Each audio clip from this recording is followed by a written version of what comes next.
আসসালামু আলাইকুম। জেনে নিই আজকের প্রধান প্রধান সংবাদ শিরোনামগুলো। সাথে আছে আমি ইসমাইল হোসেন। সশস্ত্র বাহিনী দিবস উদযাপন উপলক্ষে হাস্যোজ্জ্বল খালেদা জিয়া ডক্টর ইউনূসের সঙ্গে কুশল বিনিময়। প্রধান উপদেষ্টা অধ্যাপক মোহাম্মদ ইউনূস বলেছেন, আমাদের এমন শিক্ষা দরকার যা শিক্ষার্থীদের সৃজনশীল মানুষ হতে সাহায্য করে।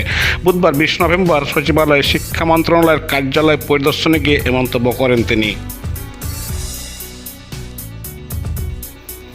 শিক্ষা অনির্বাণে রাষ্ট্রপতি ও প্রধান উপদেষ্টার শ্রদ্ধা নিবেদন। এএমএম নাসির উদ্দিনকে প্রধান করে নির্বাচন কমিশন গঠন।